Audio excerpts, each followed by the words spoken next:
Hi, I'm Bill Coppel, Chief Client Growth Officer at TradePMR, a Robinhood company. And I'm Ryan Neal, Senior Editor at TradePMR/Robinhood, and welcome to the Synergize Podcast Live. Here we are at the JW Marriott in Tampa, Florida for TradePMR's annual conference, Synergy25.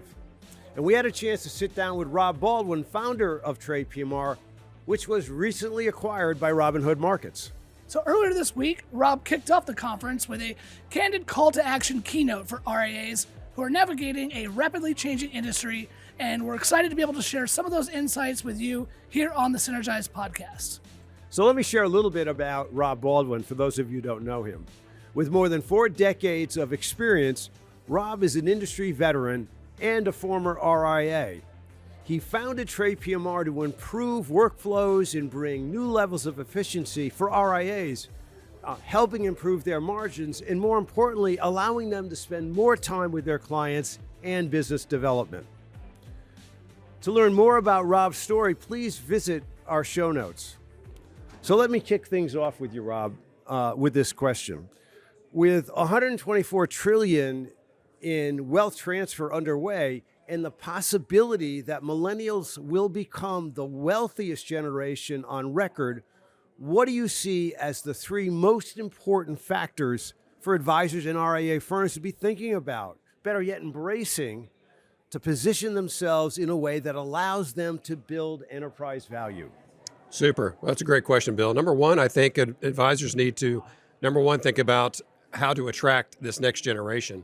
And when they attract that next generation, they're going to have to do so in a scale like they've never been able to do before. We're going to have so many new clients seeking advice in the next 10 years that we have to be able to scale and be able to handle a larger amount of clients with our current amount of advisors. Because the advisor base is shrinking while the client base is jumping leaps and bounds. So there's so much work we have to do to scale.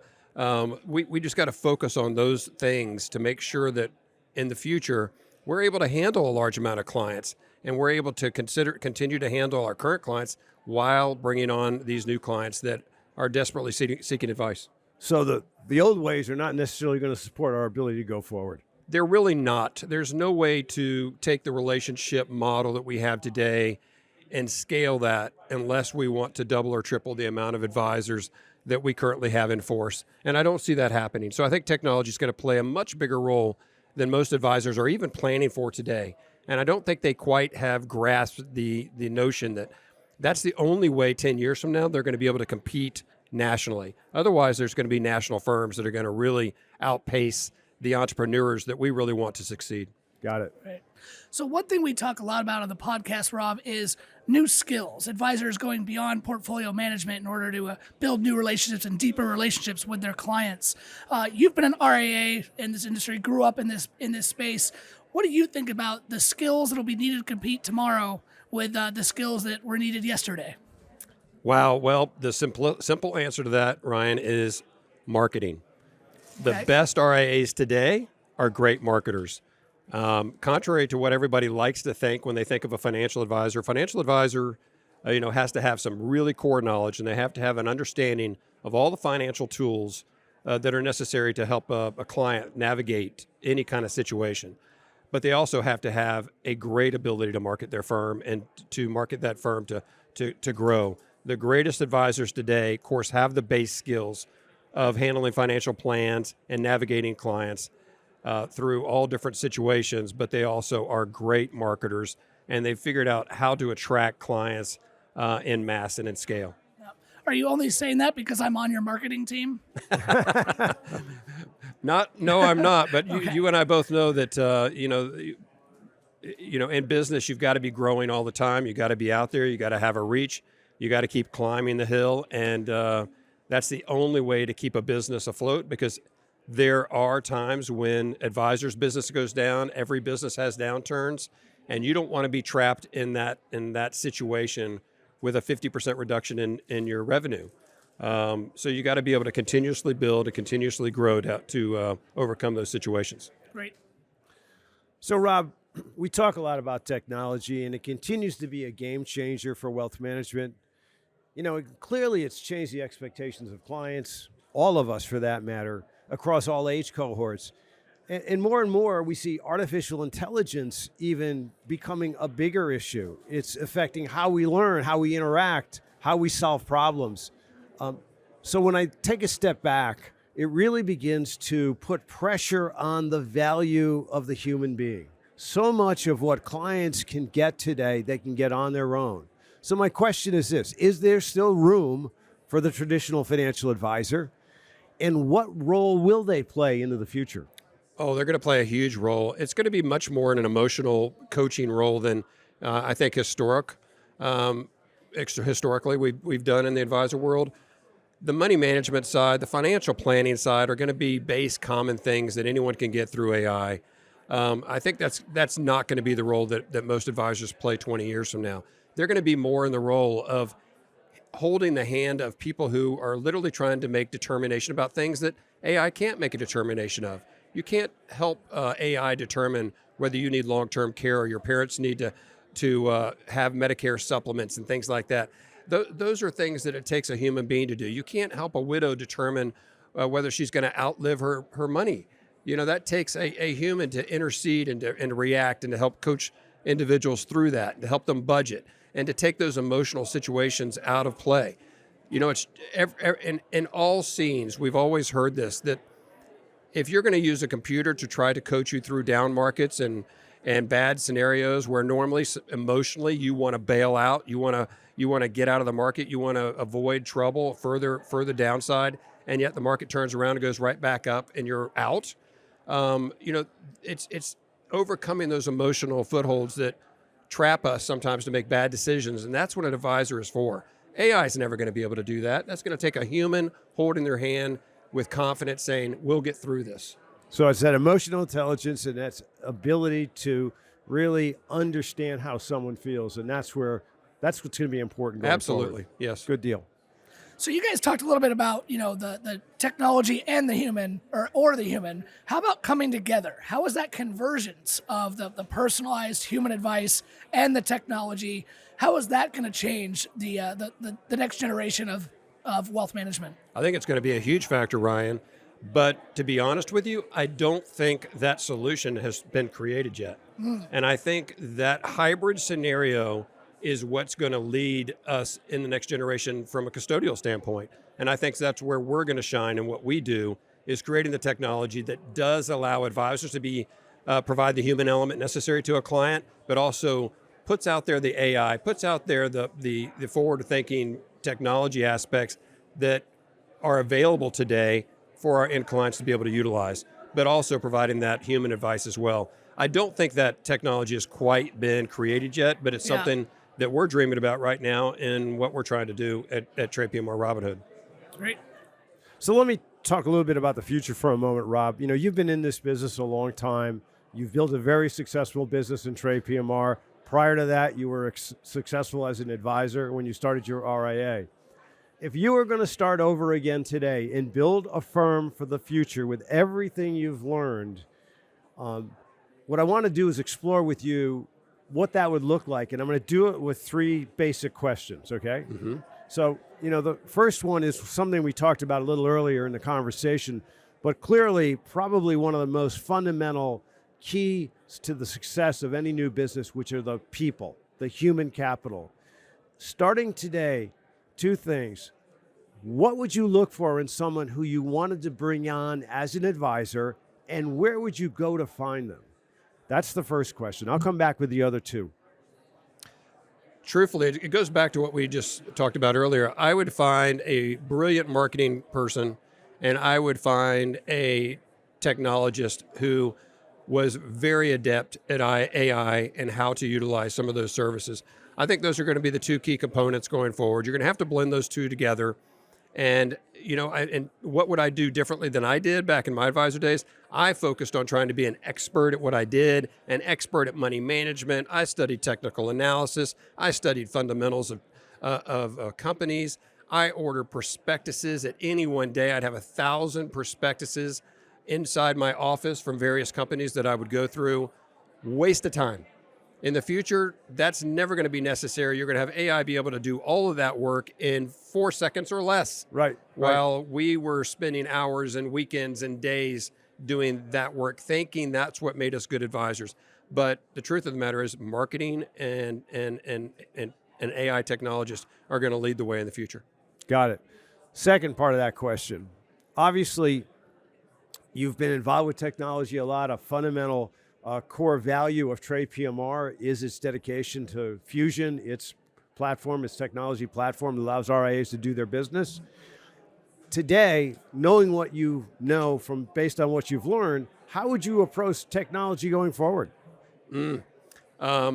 Every day is a new day when it comes to how we think about technology and the things that are introduced to us and how we feel we can apply it. I think we are starting from a clean slate in so many ways in what we can think about the future and what the needs are of the end client and how we can develop technology. The world is so in flux as far as how to put those things into play right now. But I think that's really the question in the back room of every firm that is trying to be successful is what can we do? What can we build? Where is that advisor going to be, 3 years from now? Where's that end client expect us to be 3 years from now? As Graham Gretzky said, you got to skate to where the puck is, and that's really what we have to do right now in our business. We got to look ahead and figure out where does the end client want us to be, and what are the services they want to have delivered to them 3, 5, and 10 years from now. That's a great point. And there was an interesting article today in the journal around the challenges that Apple is facing right now with the various tariffs and some of the regulatory challenges they're facing globally. And what's unique is that the founder of OpenAI, Sam Altman, thank you. I had a senior moment. My apologies. It's all good. He said recently, he goes, the approach here is to not think conventionally. They believe that there'll be a new device that does, it doesn't even require a screen. It doesn't require a screen. And the point being is that, a lot of times when it comes to technology, we keep trying to create more. And I guess the answer you're saying is, there's plenty out there. Figure out what you want to deliver as a service and then build a tech stack that's going to support that. Yeah, there's a ton of things out there, but there's a ton of things unperfected. And I think as these things get perfected, we will have already started to figure out how they can intertwine and how they can link together to help us build next generation technology. And I think that's true across the board, not just in financial services, but across the board. So really that's the vision that I think we all have to have. We have to have a different lens on whenever we look at all these things that this technology can do and figure out ways that we can integrate it within our systems to enhance not just the advisor's experience, but the end client's experience. Okay, here's the third and final part of that question. 25 years from now, right? What is the legacy that this new firm you're starting is going to be leaving behind? Big question there, big question. That is a huge question, to think 25 years away and to think what that legacy would be. But the end goal of every financial firm should be one thing, and that is to betterment the end client financially and in life overall. And, I think that should be the goal of every financial advisor. It shouldn't be their revenue, shouldn't be their assets under management. It should be, did I, at the end of the day, have a client base that ended up in a much better place because I was involved and I was their advisor. And if you can retire 25 years later and have that in your pocket and be able to go to sleep at night knowing you did a great job, there's no greater reward in our business. And now I love that, Rob, because that really underscores the point you made earlier about the value of that human intermediary, the value of advice from a human. It's great stuff. Ryan. Well, Rob, we covered a lot of ground on this short little podcast, a lot of stuff. So I guess as we wrap up our conversation, what's one challenge that you would issue to any advisors that listen to this as they navigate this rapidly changing landscape? How would you address them? Very simple. This is my tough part of how I talk to advisors, but I'm very, very serious about it. it's time to get back and get focused and get to work. Advisors' growth rate is last year was 4.3%. That is horrid. And if you're as big of an advocate for the financial fiduciary space as I am, that can't be. We have the best model for the end consumer, bar none, and yet the wirehouses are beating us at gaining new assets. It's time to get back to work. Advisors have a really bad habit of getting in the RIA space, getting into independence and coasting, and not going to work and not trying to double and triple their business and not trying to better their practice. They did it when they were wirehouse reps because they usually had a manager overseeing them and over their shoulder. Right. But they don't do it when they become independent. And that's something we've got to get back to doing if we want to have great advice going forward and we truly want to change the landscape of how people receive and get advice from a fiduciary standpoint. We've got to get to work. If we're the fiduciaries, we can't be fiduciaries that are not working at 100%. Great. Well, that's a great answer. And Robb, thanks again for joining us here on the podcast, sharing your insights with our listeners. Thank you so much for taking time. Glad to be here, Ryan. And for everybody, I hope you enjoyed today's conversation. If you like what you heard, please take a minute to like, subscribe, share, all of that good stuff. Click the buttons. You know which ones I'm talking about. Follow us on social media. All of it helps get our podcast out there. And thank you for listening. I'd like to offer my thanks as well to Robb. And to our listeners, please watch for our next episode where we'll bring you more insights and actionable ideas to help you grow your business. And remember, the challenge is yours to capitalize on what the future holds ahead. This special episode of the Synergize podcast was sponsored by Built for efficiency, designed for opportunity, Advizon is a transformative all-in-one platform that helps simplify advisor tech and modernizes the way you connect with clients. With a single source architecture, our unified platform is designed to bring portfolio management, reporting, billing, CRM, client portal, and more into one seamless experience. It's everything you need to help create a more personalized relationship with your clients and communicate more effectively without the chaos of disconnected tools. Discover more at advizon.com. TradePMR and Advizon are unaffiliated companies. Looking to grow your wealth management firm? Gladstone Group is a boutique investment bank that can help unlock the value you've built in your RIA. With comprehensive investment banking, talent search, and valuation services, all under one roof. With over 850 successful M&A transactions, valuations, consultations, and talent searches, we match great people with great companies and great companies with each other. So whether you're buying, selling, or building for the future, our expertise helps RIAs make informed decisions that work to maximize value. Discover why the most sophisticated firms choose Gladstone. Visit us at gstoneinc.com to start your journey. Since 1993, millions of investors have built their portfolios using tips from the Motley Fool LLC's online investment newsletters. As a sister company, Motley Fool Asset Management started with a simple question: how could we put the distinctive foolish investment approach to work for even more investors? Answer: ETFs built around the highest conviction stock picks from professional foolish analysts. These ETFs seek to outperform the market and deliver compounding returns for your client portfolios. Explore all of our foolish ETFs at fooletfs.com. Motley Fool Asset Management and TradePMR are unaffiliated companies. all third parties mentioned and TradePMR are unaffiliated companies. The third parties mentioned are available for purchase and/or subscription through Fusion. Please contact the provider for information about their terms and conditions, as well as any fees that may apply.